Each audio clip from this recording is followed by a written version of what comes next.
নমঃ শিবায়। জ্যোতিষশাস্ত্রের এই বিশেষ অনুষ্ঠানে আপনাদের সকলকে স্বাগত। দর্শক বন্ধু, আজ আপনাদের সামনে 6টি এমন বিশেষ উপায় বলবো যা আপনাদের বাস্তুর ক্ষেত্রে যেমন আপনাদের লাভ দেবে, ঠিক তেমনি আপনাদের ভাগ্যের বিভিন্ন অবস্টাকলসকে দূর করতেও কিন্তু অত্যন্ত কার্যকরী ভূমিকা নেবে। 6টি অত্যন্ত গুরুত্বপূর্ণ দ্রব্য বলতে পারেন, বস্তু বলতে পারেন, যা আমি আপনাদের সামনে আজকে রাখতে চলেছি। আর এটির জন্য আপনাকে সেই অর্থে কোনো টাকা পয়সা খরচা করতে হবে না, বলতে পারেন অতি সামান্য উপায়ে আপনি অসামান্য ফল পেতে পারেন। তো এইটা হচ্ছে আজকের মূল আলোচনা। শেষ পর্যন্ত সঙ্গে থাকবেন। আর হ্যাঁ, যদি আমার আলোচনা ভালো লাগে তাহলে অবশ্যই লাইক করবেন, শেয়ার করবেন, কমেন্ট করবেন।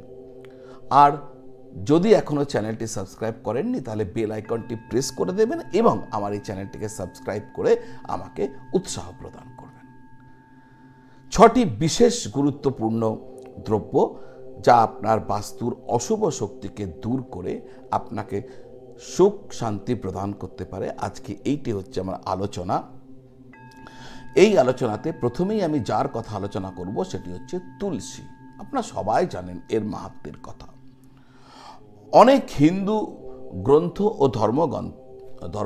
মানে যে সমস্ত পুস্তকগুলো রয়েছে, ধর্মগ্রন্থে তুলসী গাছের গুরুত্বের উল্লেখ রয়েছে। পদ্মপুরাণ, ব্রহ্ম বৈবর্ত পুরাণ, স্কন্দ পুরাণ, ভবিষ্য পুরাণ এবং গুরুদা পুরাণে তুলসী গাছের বৈশিষ্ট্যের কথা বিশেষভাবে উল্লেখ করা হয়েছে। তুলসী ছাড়া ভগবান বিষ্ণুর পূজা কখনো সম্পূর্ণ হয় না। এর সাথে সাথে হনুমানজির পূজাতেও তুলসী কিন্তু আবশ্যক। কিংবদন্তি অনুসারে তুলসী ছাড়া হনুমানজি একদম সন্তুষ্ট হন না, যার জন্য হনুমানজিকে যখনই ফুল দেওয়া হয় না তখন তুলসী পাতা দেওয়া হয়। আর হ্যাঁ, তুলসী কখনো একটা দিতে নয়, 2টো দিতে হবে, তুলসী দল। তো হনুমানজিকে এইভাবেই 2টি করে তুলসী তো কমপক্ষে নিবেদন করা হয়। তুলসী ঘরের নকারাত্মক শক্তিকে দূর করে দৈবীয় শক্তির ঊর্জাকে প্রভাবিত করতে থাকে। যত তুলসী আপনার ঘরের আশেপাশে লাগাবে ততই আপনার ঘর বৃন্দাবন হয়ে উঠবে। আর যে ঘরের আশেপাশে যত বেশি তুলসী থাকে, বৃন্দাবনের মতন ওই ঘর কিন্তু দৈবীয় ঊর্জায় একদম পরিপূর্ণ হয়ে থাকে। জ্যোতিষশাস্ত্র অনুযায়ী তুলসী বুধ এবং মঙ্গলের সাথে যুক্ত। তাই আপনার পার্স বা আলমারিতে একটি তুলসী রেখে দেবেন, তুলসী পাতা। নিজের কাছেও এটাকে রাখতে পারেন, এতে অর্থ আকর্ষিত হয়। এছাড়াও যেখানে আপনি টাকা পয়সার হিসাব করেন, হিসাব লেখেন বা হিসাব করে যেখানে রাখেন সেখানে একটি তুলসী পাতা রাখবেন। এটি করলে আপনার অর্থের অভাব হবে না কখনো। এগুলো করবেন, সামান্য উপায়, এর জন্য কোনো টাকা পয়সা খরচা হয় না, করে দেখুন, লাভ পাবেন। ব্যবসা ভালো না চললে সমস্ত ঠিক আছে, প্রতিষ্ঠানে যেরকম যা যা থাকার দরকার সব কিছু ঠিক আছে, তবুও ব্যবসা ভালো চলছে না, অথচ আশপাশে যে একই ধরনের প্রোডাক্ট নিয়ে আরও কেউ ব্যবসা করছেন তাদের খুব ভালো চলছে। এই যে পরিস্থিতি যদি হয় তাহলে আপনার উচিত হবে আপনি 3 থেকে দিন 3 মতন তুলসী জলে ভিজিয়ে রাখবেন, গঙ্গা জলে।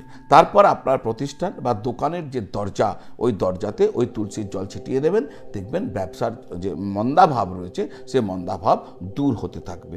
নকারাত্মক শক্তির হাত থেকে আপনার প্রতিষ্ঠানকে রক্ষা করবে। যে বাবা মায়ের কথা তাদের ছেলেরা শোনে না, অবাধ্য হয়ে যাচ্ছে এবং ছেলে মেয়ের জেদ নিয়ে বাবা মা খুব চিন্তিত, তারা একটা কাজ করতে পারেন। তাদের উচিত হচ্ছে একটি তুলসী গাছ যদি সম্ভব হয় ঈশান কোণে রাখা, আর ওই তুলসী গাছের পাতা সন্তানদের নিয়মিতভাবে খাওয়ানোর চেষ্টা করা। দেখবেন শিশুর আচরণ পাল্টাতে থাকবে। আচ্ছা, এটা কিন্তু বলছি যারা খুব বেশি বয়স হয়ে গেছে এমন সন্তানদের জন্য, যারা ওই বাল্য অবস্থায় রয়েছে বা কিশোর অবস্থায় রয়েছে, এদের জন্য এটা সব থেকে কার্যকারী। আপনি যদি কোনো কাজে সাফল্য চান, বিশেষ কোনো কাজে সাফল্য চান, তাহলে কাজটি শুরু করার আগে তুলসী গাছের 2টি পাতা, তুলসী 2টি পাতা হাতের তালুতে রেখে 11 বার মন্ত্র উচ্চারণ করবেন, নমো ভগবতে বাসুদেবায়। এই মন্ত্র, নমো ভগবতে বাসুদেবায়। এরপর শুদ্ধ বিবেক নিয়ে ওই তুলসী পাতাগুলি আপনি সেবন করে নেবেন, দেখবেন কাজে নিশ্চিতভাবে সফলতা আসবে। স্বামী স্ত্রীর মধ্যে প্রতিদিন ঝগড়া হতে থাকলে স্ত্রীর উচিত হবে শুক্লপক্ষের যে কোনো শুক্রবারে দুধের সাথে জল মিশিয়ে তুলসী গাছে নিবেদন করা এবং সন্ধেবেলায় তুলসী গাছের নিচে দেশি ঘি দিয়ে প্রদীপ জ্বেলে দেওয়া। এই যে ক্রিয়া যদি করতে থাকেন তাহলে নিয়মিতভাবে তারা নিশ্চিতভাবে দাম্পত্য ঝামেলা কম হতে থাকবে। যে বাড়িতে তুলসী লাগানো হয় সেখানে সুখ ও সমৃদ্ধি থাকে। প্রতিদিন তুলসীর পূজা করলে ভগবান বিষ্ণুর পাশাপাশি মা লক্ষ্মীরও কৃপা বর্ষিত হতে থাকে। নিয়মিত তুলসীতে প্রদীপ জ্বালালে ঘরে কখনো খাবারের অভাব হয় না, অর্থের অভাব হয় না। এটা গেল 1 নম্বর। আমি বলেছি 6টা বলবো। 2 নম্বর কি? 2 নম্বর হচ্ছে দেশি গরুর গোবরের ঘুঁটে, এটাকে সংগ্রহ করুন। গোবরের ঘুঁটে সংগ্রহ করে তাকে 3-4টে টুকরো, মানে 3 থেকে 4 ভাগে ভেঙে নিন। এরপর ওই যে এই যে টুকরো হলো আপনি কিছুর ওপর রাখুন, তার উপর ওই যে ঘুঁটোটাকে, মানে ভাঙা ঘুঁটোর একটি ঘুঁটো থেকে আপনি 3টে টুকরো পেয়েছেন মনে করুন, তো 1 টুকরো আপনি রাখুন, তার ওপর একটু দেশি ঘি দিন, সামান্য কর্পূর দিন, পারলে এর ওপর গুলঞ্চ পাতার গুঁড়ো আপনি দিয়ে দেবেন সামান্য, তারপরে সামান্য ধুনো দেবেন। এরপর সমস্ত কিছু রেখে আপনি ওইটিকে জ্বালাবেন। জ্বালিয়ে আপনি সকালেও জ্বালাবেন, সন্ধ্যেবেলা জ্বালাবেন, নিয়মিত জ্বালাবেন। দেখবেন অত্যন্ত কার্যকারী উপায়। ঘর থেকে যত অশুভ শক্তি আছে সব বিদায় নেবে আর ঘর আপনার দৈবীয় ঊর্জাতে ভরপুর হয়ে উঠবে। কিন্তু হ্যাঁ, এক্ষেত্রে কিন্তু মনে রাখবেন ঘুঁটেটি যেটি হবে সেটি কিন্তু দেশি গরুর, অর্থাৎ অস্ট্রেলিয়ান নয়, দেশি গরুর ঘুঁটে আপনাকে সংগ্রহ করতে হবে। 3 নম্বর কি? 3 নম্বর আপনার ঘরে যেন ছোট্ট হলেও, অতি ছোট্ট হলেও যেন একটা পূজার জন্য নির্দিষ্ট স্থান থাকে। যতই আপনি 1 কামরায় থাকেন, একটি কোণ আপনি বেছে নিন, সামান্য কোণ দেয়া কোনো একটা জায়গায় যেন একটুখানি পূজার জন্য জায়গা থাকে। তো এটুকু আপনাকে খেয়াল রাখতে হবে। দর্শক বন্ধু, যারা আপনারা আমার সঙ্গে যোগাযোগ করতে চাইছেন, জ্যোতিষীয় কোনো বিষয় নিয়ে আলোচনা করতে চাইছেন, আমাকে কুণ্ডলী দেখাতে চাইছেন, জন্মপত্রিকার বিচার করাতে চাইছেন, জ্যোতিষীয় প্রতিবিধান করাতে চাইছেন, তাহলে আপনারা আমাকে সরাসরি এসে অথবা অনলাইনের মাধ্যমে যোগাযোগ করতে পারেন। টেলিফোন কল বা ভিডিও কলের মাধ্যমে অনলাইনে আমার সাপোর্ট পেতে পারেন, এছাড়াও এসে যোগাযোগ করতে পারেন।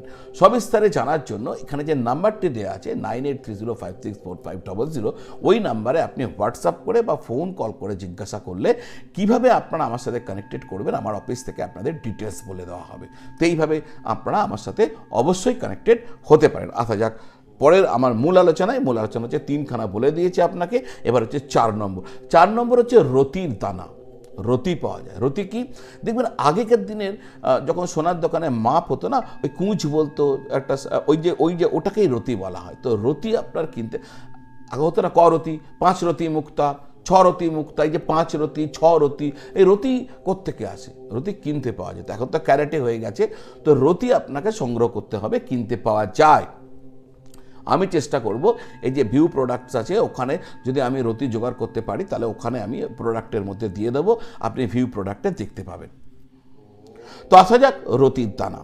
লাল অথবা সাদা রতির দানা 100 গ্রাম শুদ্ধ বস্ত্রের ওপর রেখে, সাদা যদি পান তাহলে অত্যন্ত ভালো হয়, নাহলে লাল ব্যবহার করবেন, প্রবেশদ্বারের ভেতরে অথবা পূজাস্থানে আপনি রেখে দেবেন। প্রবেশদ্বারের ভেতরে রাখতে পারেন, পূজাস্থানেও রাখতে পারবেন। যদি কোনো ব্যক্তি খুব রোগগ্রস্ত হতে থাকে তাহলে তার মাথার দিকে রেখে দেবেন।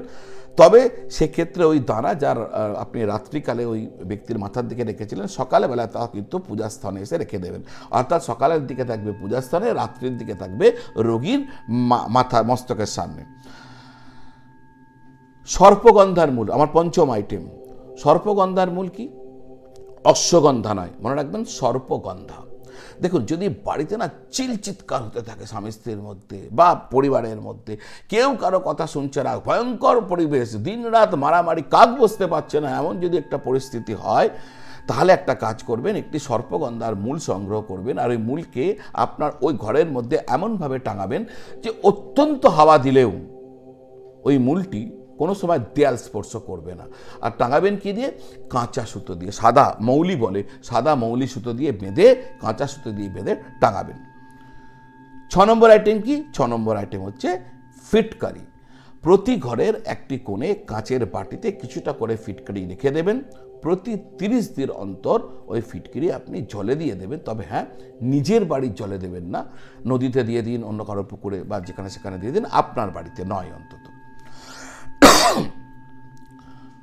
তো এইভাবে প্রতি 30, আচ্ছা ফিটকিরি আপনি আপনার বাথরুমেও দেবেন, সর্বত্র আপনি ফিটকিরি রাখবেন কাঁচের বাটিতে। এই যে 6টি আপনাকে দ্রব্যের কথা বলে গেলাম, অত্যন্ত সামান্য দাম, কিন্তু এর অসামান্য ফল।